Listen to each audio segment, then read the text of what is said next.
Without any specific steps, here are 6 general habits you can adopt to boost your self-esteem. 1. Respect everyone. It is very important to respect others. You must listen and understand deeply what others say, and treat them cooperatively and politely. 2. Truth and honesty. It is very important to behave with truth and honesty. One should not deal with others by manipulation or fraud. 3. Cooperation. Helping and cooperating with others can increase your respect. 4. Self-care. Self-care is important for your physical and mental health. This can also increase your respect. 5. Learning and improving. Learning new knowledge and skills and learning from your mistakes can increase your esteem.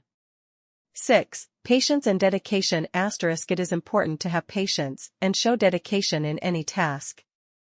These habits can increase your respect, but also remember that your social and professional life are also important factors in earning respect.